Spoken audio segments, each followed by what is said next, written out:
Lillian Price put both hands against Anna Reed's back and shoved as Anna reached the far bank of the Cottonwood Ford.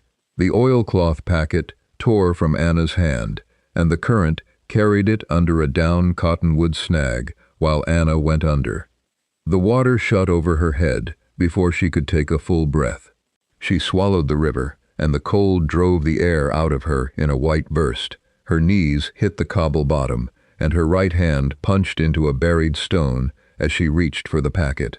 The thumb caught against the bone and bent the wrong way.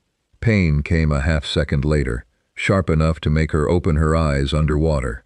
She saw only the dragged shadow of the snag and the pale blur of her own arm. She kicked upward. The river wanted her downstream, toward the deep pool below the crossing, but she swung her left arm and caught a root that ran under the bank. She hauled her head out and coughed water. Her throat burned. The oilcloth packet was gone, taken under the down cottonwood into the sieve of black branches, where the current split and thrust and never gave anything back. On the bank above the ford, Lillian Price stood in a gray traveling dress, with the hem already dark from wet grass. She had stepped back 3 paces after the push. Her hands were folded in front of her now, the way a woman folds her hands at a meeting that has been called to order. She did not speak, and she did not come down to the water. Anna tried to stand. The root shifted under her grip. She got one knee onto the clay shelf, and then the other. Her right hand would not close around the root. The thumb hung at a wrong angle and sent a fresh jolt with every heartbeat. She used her left hand to drag herself out of the main pull, and she lay half on the bank, with her boots still trailing in the river. Joe Mercer sat his horse on the south bank, where the trail came down through the willows. He had dry hands. The horse stood with its head up, worked the bit a little, and dropped a front hoof once against the mud. Joe did not move to pull Anna out. He watched the water where the packet had gone under, then Lillian, then Anna again, as if he were counting how many breaths she needed. Anna got her feet under her and stood. Cold water ran from her coat and skirt. Her right thumb throbbed in time with the river noise. She looked from Lillian to Joe and saw plainly that they had arrived before her for the same reason. Lillian had known the hour of the crossing. Joe had known too. "You going to stand there?" Anna said, "or are you going to help me?" Joe did not answer. He swung down from the saddle, but he did not come across the ford. He led his horse to a cottonwood stump on the south bank and tied the reins with 2 turns. Then he came toward the water's edge, stopped at the first wet stone, and looked down at the place where the current flattened over the gravel bar. "It's gone under the snag," he said. "That water's 4 feet, maybe 5. You won't get it back." Anna climbed the bank on the far side, away from Lillian. She used her left hand on the grass and on the exposed roots. At the top, she stopped and let the water drain from her coat. Her right hand she held against her chest, the thumb outside the wet wool. Lillian had not moved from her 3 paces back. "You pushed me," Anna said. Lillian looked at the river, then at Anna's hand, then at Joe across the water. Her face was pale, but the pallor did not come from fear. She had the still look of a person who had known exactly how hard to push and had watched the result land in the right place. "I did," Lillian said. "You slipped when you reached the bank." "I did not slip. The bank is soft above the ford," Lillian said. "A fall looks like that from up here." Anna did not argue. There was a cold line of pain running from her thumb all the way to her elbow. She turned her right hand palm up and forced herself to look at the thumb. It was not blue, but the joint below the first knuckle had begun to swell against the skin. The packet held the only notarized affidavits and the survey receipt and the summary of improvements. Without it, she had less than a story. She had a wet woman on a clay bank with a bad hand and 1 witness who rode for the man who wanted her quarter section. Joe came across the ford on foot. He crossed carefully, lifting his boots above the main current, and he did not offer his arm until he was 2 steps from her. Anna did not take it. He stopped, and water from his boots made a dark circle in the clay. "Anna," he said. "You were already here," she said.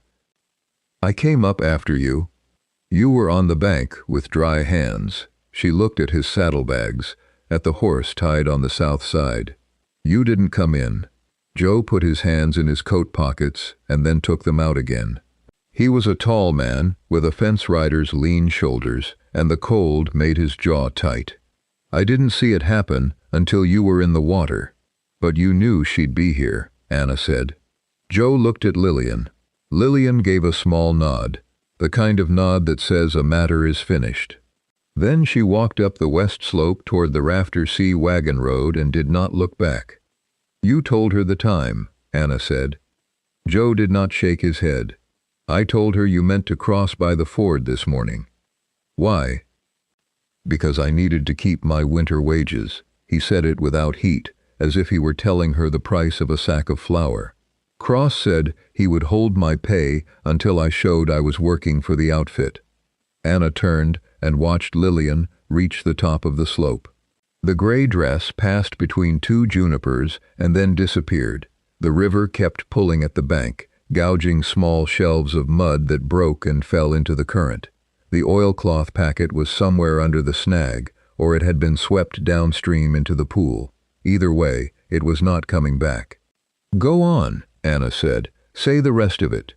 Joe reached inside his coat and brought out a folded paper in a leather pouch. He held it out to her. The pouch was wet along the bottom edge, but the paper inside was only damp at one corner. Anna took it with her left hand, because her right would not close around anything. The paper was the contest notice from the Willow Creek Land Office. She had read it twice before she rolled it into the packet that morning. Joe must have taken it from her kitchen table or from the oilcloth before it tore. She did not remember seeing him do it. "You took this from the shack," she said. "You left it under the flour tin," Joe said. "I figured you'd need a second copy." Anna opened the paper with her left hand and her teeth. The ink had not run. The notice said Harlan Cross, acting under his own claim and entry, did contest the final proof of Anna Reed on the river quarter, and that she was required to answer in person at the Willow Creek Land Office before 6 o'clock on the 6th day after service, or the entry would be held for default and the land passed to the contestant. The date of service was 3 days ago. That left her 6 days in all, and most of the first one had just gone into the river.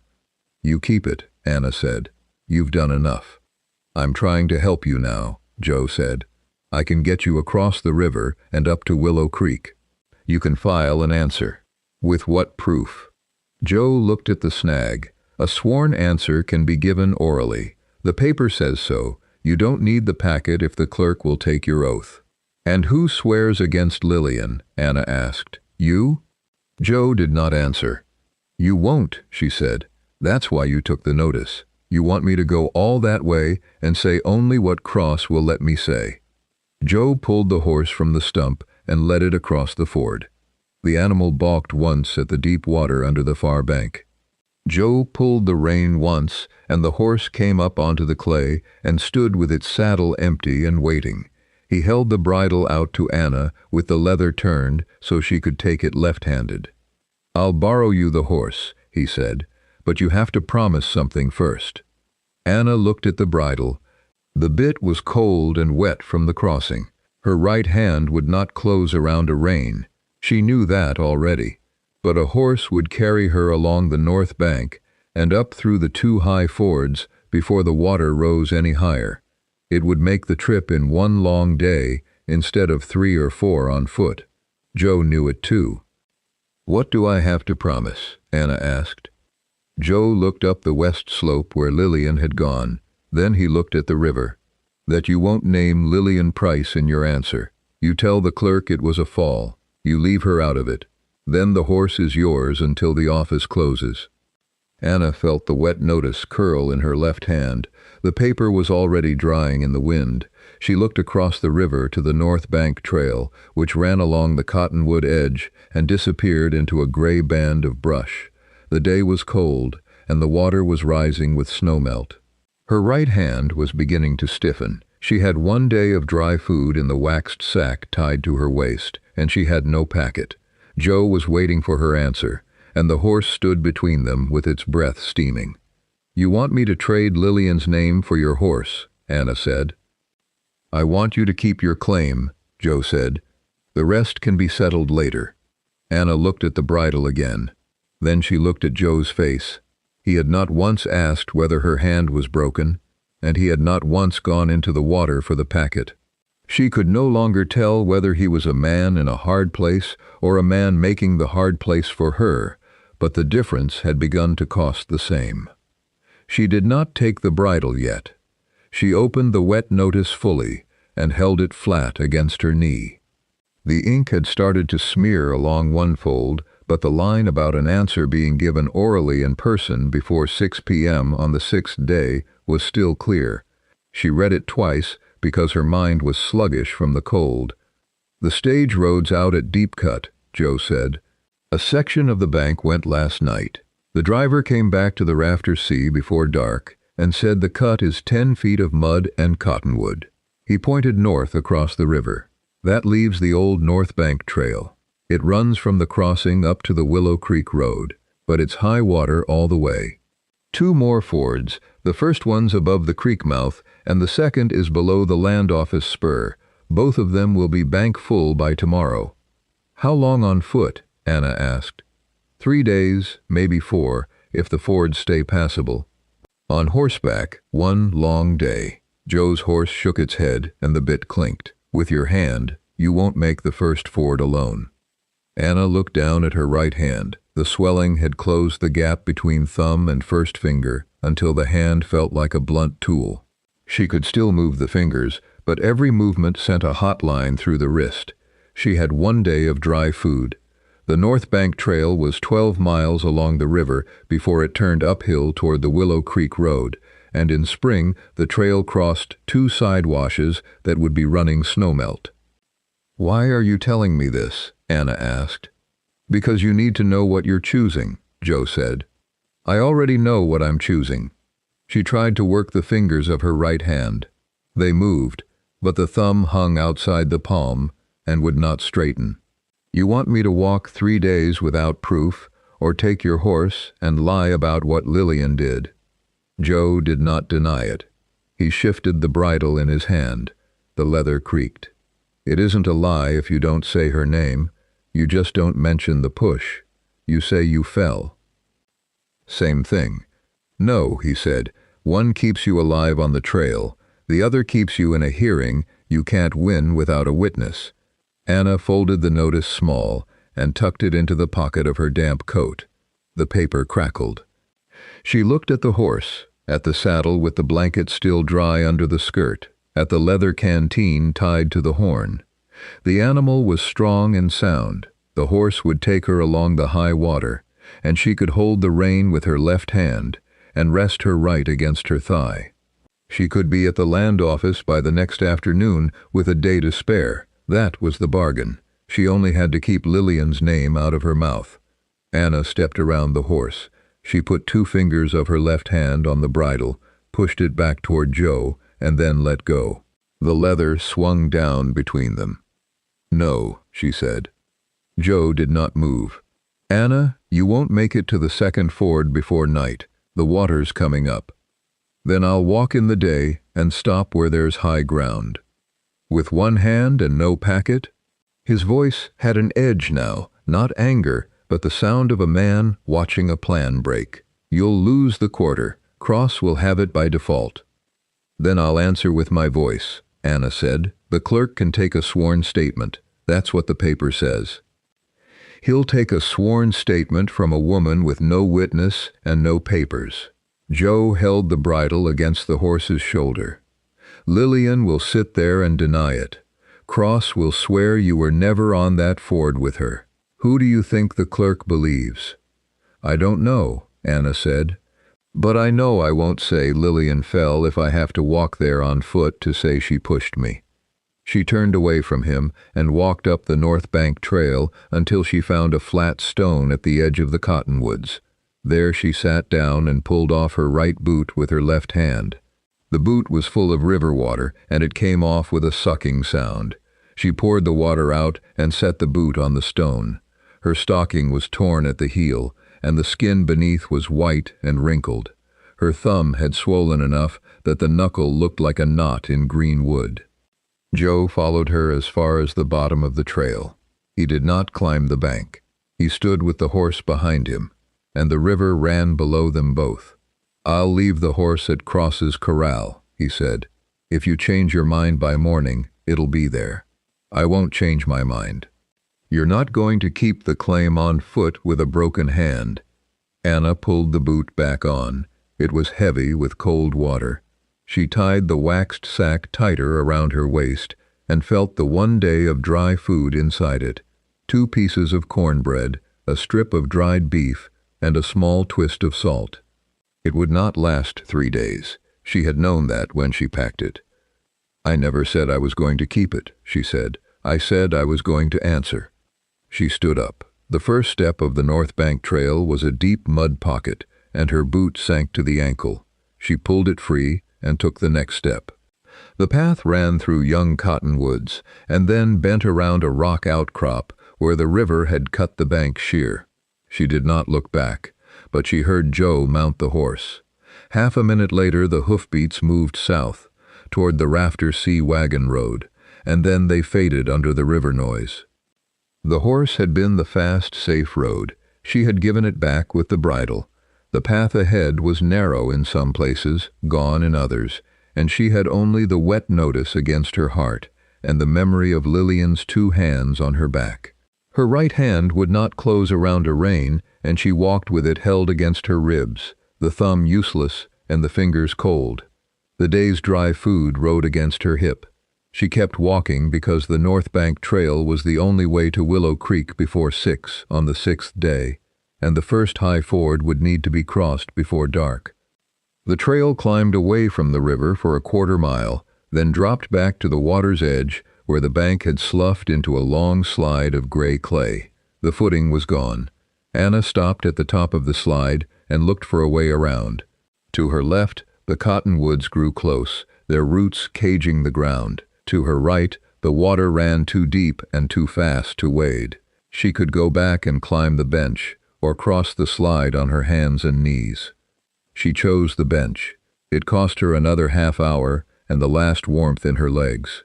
At the top, she found a dead cottonwood limb, thicker than her wrist, and she broke it over her knee with 2 tries. She used her left hand to strip the small branches. The staff was too long, so she shortened it by setting the end against a rock and stepping on the middle until it cracked. The broken end she worked against the rock until it was blunt and smooth enough to hold. Her right hand she tested once. She tried to close the fingers around the staff, and the thumb would not move. The pain was no longer sharp. It had become a deep ache that ran into the wrist and up the forearm. She let the arm hang and took the staff in her left hand. For the first mile after the bench, she walked like that, planting the staff on the downstream side and leaning into it when the trail slanted. The river stayed beside her, brown and fast, carrying tree limbs and broken fence posts and slabs of foam from somewhere uphill. Twice she passed small backwater pools where the current had pushed the water over the bank and then left it behind. In one pool, she saw a drowned calf, its legs stiff in the shallows, a red rope still around its neck. She looked away and kept walking.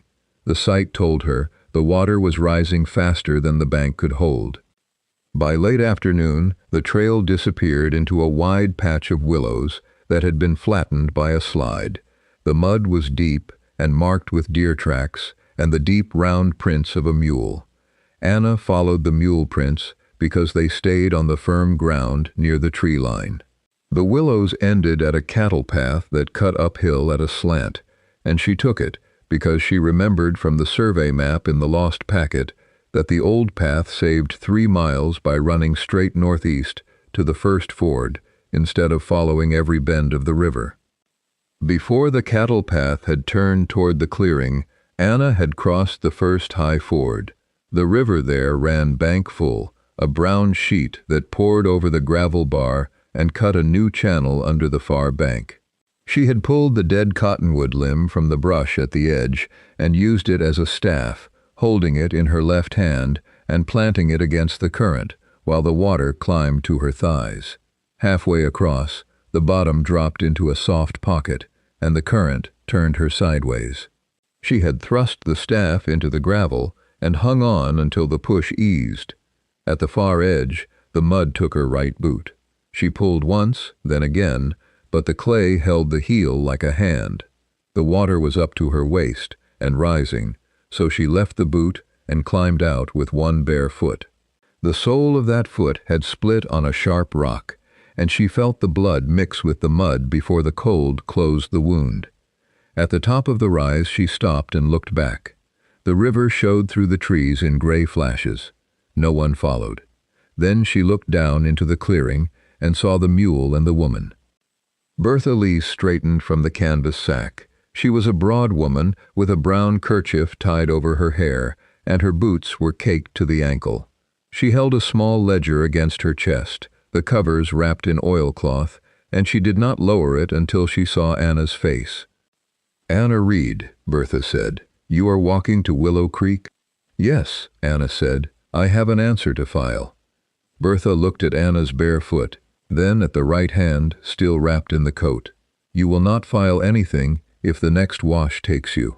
The mule will not cross it after dark. The water is too fast." Anna sat down on the flat side of the cedar post. The bare foot had gone unfeeling and then begun to sting. She pulled the other boot off and let both feet rest in the cold grass. "How far to the next wash?" 3 miles.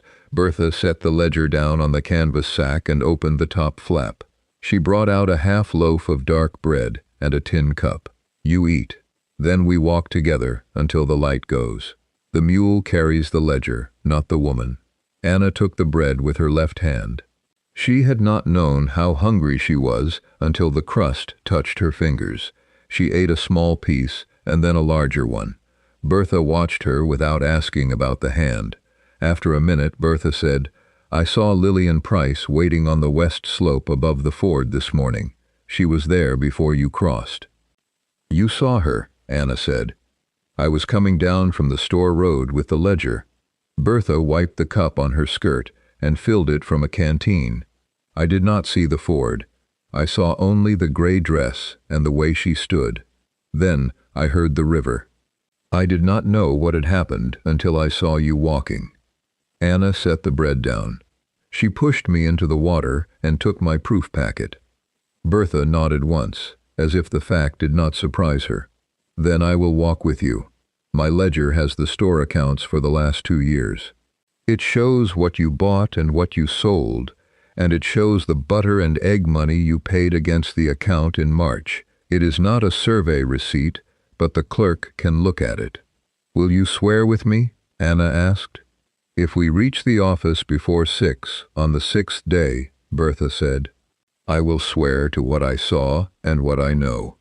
Anna finished the bread and drank from the cup. The water was cold and clean. She wrapped her right hand again, because the swelling had not stopped. The fingers of that hand would still move part way, but the thumb hung forward and could not be brought in. She tested the mule's halter with her left hand and found it sound. The mule was a short gray animal with a white nose and a deep back, and it stood patient beside the post, as if it had been on this trail before. "Can the mule carry me over the next wash?" Anna asked. "No," Bertha said. "The mule can carry the ledger and the bread, but the water at the second wash is too fast after dark, and the next wash is not the worst. There is still the second high ford, below the land office spur. Tomorrow we cross that one with a rope." She looked at the sky, which had gone the color of cold slate behind the cottonwoods. "We stop before the wash and wait for first light. No woman should cross that water in the dark with one boot." Anna did not argue. She helped Bertha lift the canvas sack onto the mule's back and tie it behind the saddle. The ledger stayed in Bertha's arms, wrapped in the oilcloth. Anna picked up her staff with her left hand and stepped onto the cattle path. The bare foot was sore, but it could carry her if she walked carefully.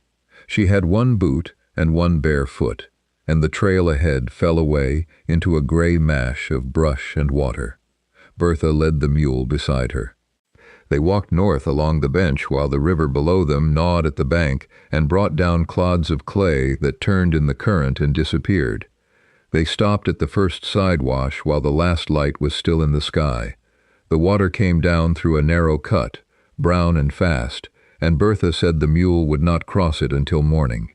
They did not build a fire, because the wind along the bench would have blown the smoke and because neither woman wanted to spend the dark in open sight of the trail. Anna carried dry grass to a hollow under the bank and made a bed. Bertha shared the bread and a piece of hard cheese from the canvas sack. Then they sat with their backs against the clay and listened to the wash tear at its banks. Anna's right hand kept her awake. The swelling had moved up into the wrist, and the cold made the bones ache. She held the hand against her stomach and tried not to think about the packet. The current under the snag would have torn the oilcloth by now, the affidavits would be pulp, the survey receipt a smear. She had nothing left from her father's claim except the quarter section itself, and she was walking away from it to keep it. That seemed upside down, but it was true. In the morning the wash had fallen afoot. They crossed with a rope tied from Bertha's waist to the mule's halter, and then from the mule to a cottonwood on the far side. Anna went first, using the staff and the rope, and the current took her bare foot twice before she pulled herself up the far bank. Bertha came next, holding the ledger over her head in both hands, while the mule followed with the canvas sack. The water reached the mule's belly, but the animal did not stop. After the wash, the trail climbed away from the river toward the Willow Creek Road. It passed through an old burn, then along a fence line that was down in two places. Anna stopped once to pull a strand of wire off the path, because a down fence meant range cattle could wander onto the road and a mule might spook. Her right hand could not help. She worked with her left and her teeth, and the wire cut a small line in her palm. By early afternoon, they reached the second high ford below the land office spur. The river here was wider than at the first crossing, but the water ran shallower over a gravel bar until it dropped into a deep channel near the far bank. Bertha tied the rope to the mule's halter and then to a dead snag on the near bank. She held the rope with both hands while Anna crossed on foot, using the dead limb as a staff. In the deep channel the water came to Anna's ribs and pressed the air out of her. She did not fall, because the rope held and because Bertha pulled from the bank when the current caught her. The mule crossed after, with the ledger protected in oilcloth and tied high against the saddle. On the far side Anna sat in the gravel and coughed up river water. Her bare foot was white and cut, and the other boot had begun to fall apart at the seam. They reached the Willow Creek Road at 4 o'clock in the afternoon on the 6th day. Anna knew the time because a mill whistle blew from the edge of town, 4 long blasts that meant the end of the day shift at the lumber mill. She had not heard a whistle in 3 days. The road was empty except for a freight wagon parked at the rail depot. Anna walked the last mile with her staff in her left hand and her right arm held against her chest. Bertha walked beside the mule and did not speak. Willow Creek was a small depot town with one main street and a side street that ended at the land office. The office was a low-frame building with a covered porch and a wooden bench. A painted sign above the door read Land Office, and under it a smaller sign said Business Hours. The door was open, and a man in a brown suit stood at the counter inside. Behind him, near the window, 2 other people waited. Anna saw them before she reached the porch, Harlan Cross, in a dark coat and polished boots, and Lillian Price, still in the gray dress. Anna did not stop at the bench. She walked up the 2 steps to the porch, through the open door, and into the room. The floor was pine, swept clean, and a stove in the corner held a low fire. The clerk behind the counter was a thin man with a green eye shade and a row of ink bottles. He looked up when Anna came in, then at her wet clothes and bare foot, and then at Bertha and the mule tied at the post outside. "Ma'am," he said, "the office closes at 5. "I'm here to answer a contest," Anna said. "Anna Reed, River Quarter, north of the Cottonwood. The notice says I have until 6 today." The clerk pulled a watch from his vest and opened it. "It's 4:40. You've got time to make your answer, if you're the entry woman." He looked at Cross and then back at Anna. "Mr. Cross has already filed a default request. He says you didn't appear." "I'm appearing now," Anna said. Cross turned from the window. He was a heavy-shouldered man with a short gray beard and a way of standing that took up more room than he needed. "She's wet from the river," he said. "Probably came all the way on foot because she has no proof and no witness. This is a waste of the office's time." Bertha set the ledger on the counter. The oilcloth crackled. "I am her witness," she said. "I saw Lillian Price waiting above the Cottonwood ford before the crossing. I have kept the store ledger for 3 years, and I will swear to what I know." The clerk looked at Lillian. Lillian stood very still by the window, her hands folded. She did not speak. "A sworn answer can be given orally," the clerk said. He opened a bound book and pressed it flat. "You understand that an answer under oath is a legal statement, and a false swearing is a crime." "I understand," Anna said. "Then tell me your answer to the contest of Harlan Cross." Anna did not look at Joe, because Joe was not there. She did not look at Lillian. She looked at the open page of the record book and spoke clearly.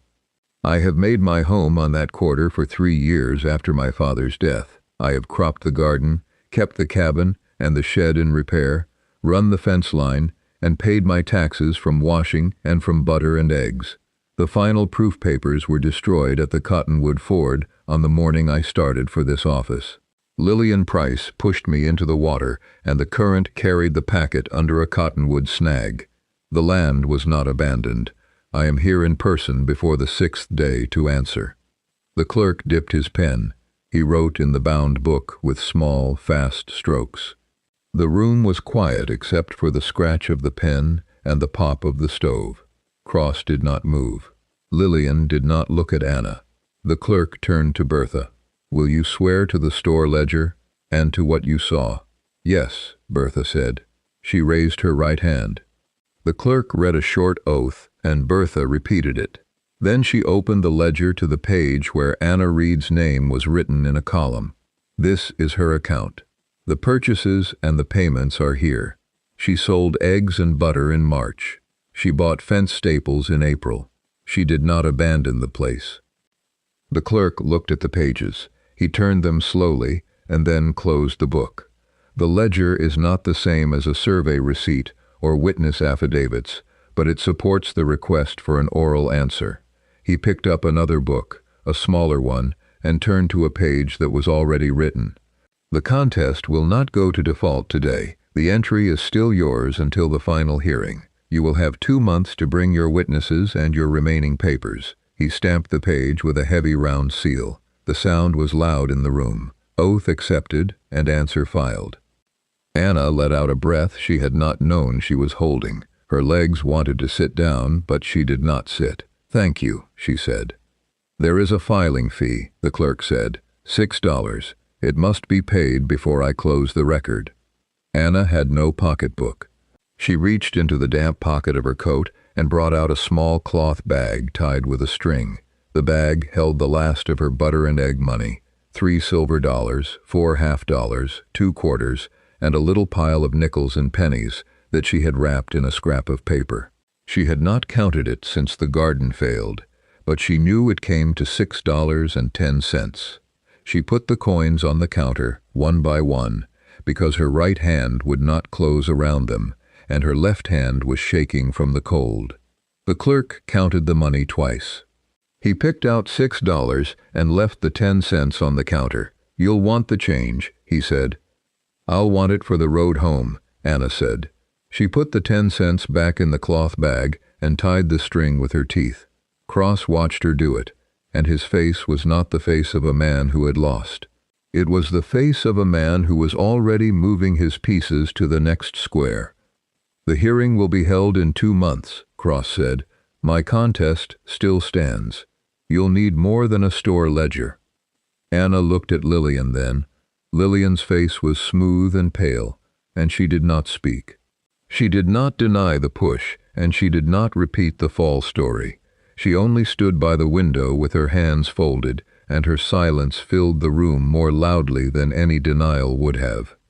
"I'll be there," Anna said. She turned and walked out onto the porch. Bertha followed with the ledger. The mule stood at the post, and the light had begun to go behind the town. Anna's right hand would not close around the staff, so she tucked the wood under her left arm and walked down the street toward the road that led back to the river.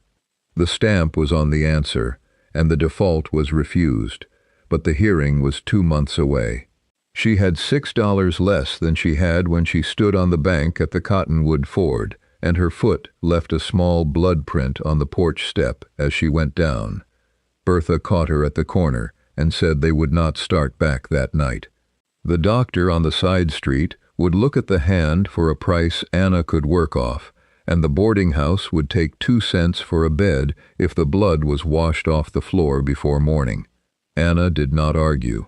She followed Bertha to the doctor, a thin man with cold hands who pulled the thumb straight without asking her name. He bound it in clean cloth and said the hand might not close around a rein for a long while, if it ever did. Bertha paid the doctor in store credit, and Anna understood she would owe her neighbor for that too.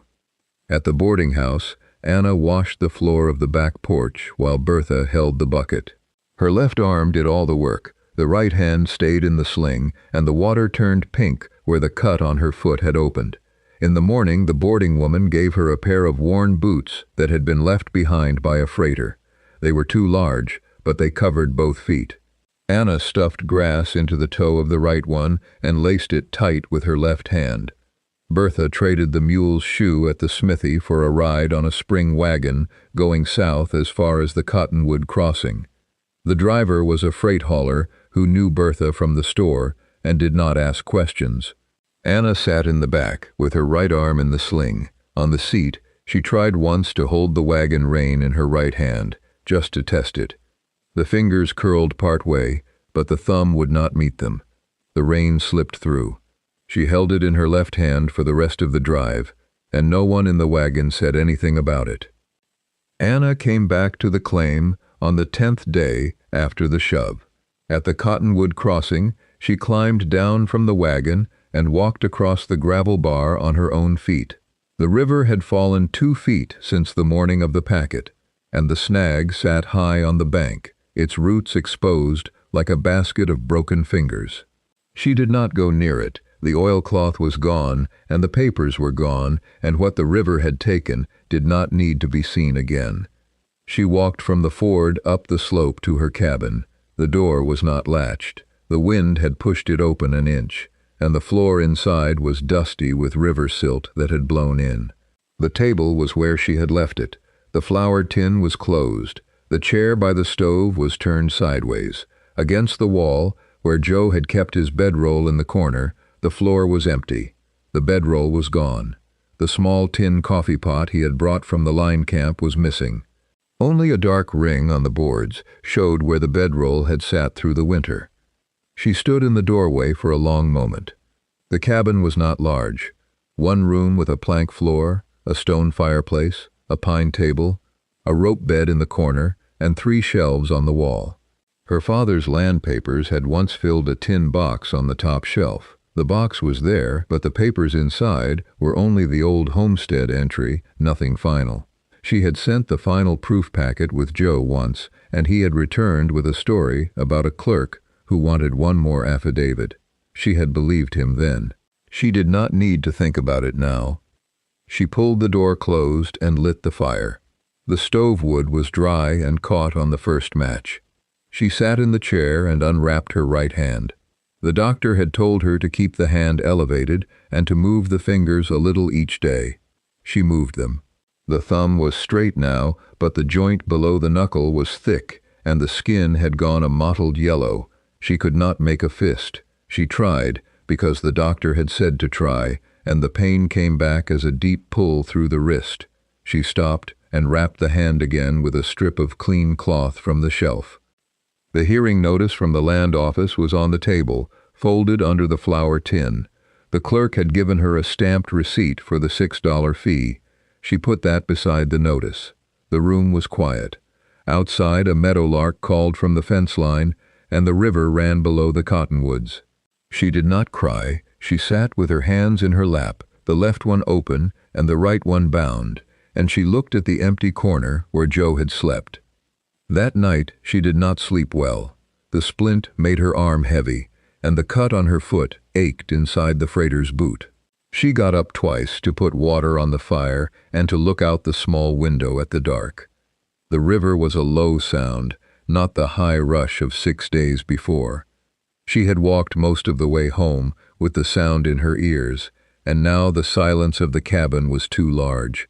She lit the tin lantern and sat at the table with the ledger account open, but the numbers would not stay still. Her left hand could hold a pencil, but the lines she drew were crooked. In the morning, she tried to carry water from the spring. The bucket was too heavy for one hand. She poured out half and carried the rest. She built the fire up and heated water for tea, but the tin cup was hard to grip with her right hand, so she drank with her left and let the tea cool too fast. She had to switch hands to sweep the floor, and the broom handle kept slipping. The right hand would not close around it. She used her left hand and braced the right wrist against the handle, and the motion was awkward, but it worked. By noon she had cleared the floor and set the chair straight. The empty corner stayed empty. Later that day, Bertha came up the path with a sack of flour and a small jar of honey. She did not stay. She said the store would carry the flour until the next egg money came in, and that the honey was from her own bees and not to be paid back. Anna said she did not know when the egg money would come. Bertha said the hens were still laying, and a woman with one good hand could still collect eggs. Then she went back down the path, and Anna watched her until the trees closed around her. The next week, Anna tried to ride to the spring line camp. She had a reason. She wanted to see whether Joe had left the horse at Cross's corral or taken it with him, and she wanted to know whether he had gone for good. She caught the old plow mare from the far pasture and got the bridle on with her left hand. The mare stood patient while she tied the reins in a knot. But when she tried to hold the rein and turn the mare toward the trail, her right hand would not close around it. She could lay the fingers over the leather, but the thumb would not curl. The mare took one step, and the rein slid from her hand. She sat there with the leather dragging, and she understood that she would not ride that day, and maybe not for a long time. She slid off the mare, turned her loose, and walked back to the cabin. On the way she stopped at the old cottonwood snag above the ford. The river had dropped enough now that the snag lay partly on dry gravel. The oilcloth packet was not there. The current had carried it downstream, or buried it under sand, or torn it to pieces. The proof was gone, and she had no copy of the affidavits. But she had her sworn answer, and the clerk's stamp, and the hearing date. She would have to find another way to prove up the quarter. She did not know how, but she knew she would not trade Lillian's name for a horse, and she had not done it when the horse was offered. That fact was still hers. That evening she sat on the step of the cabin with her right hand in a sling made from a flour sack. The light went off the river, and the first cold wind came down from the hills. The cabin was empty except for her. Joe had taken his bedroll to the spring line camp, and he had not come back. She did not expect him. The hearing was 2 months off. She had $6 less than she had started with, and her right hand would not close around a rein. But the land had not gone to default. She kept that knowledge in the same place where she had carried the packet, against her chest, and she did not let it go.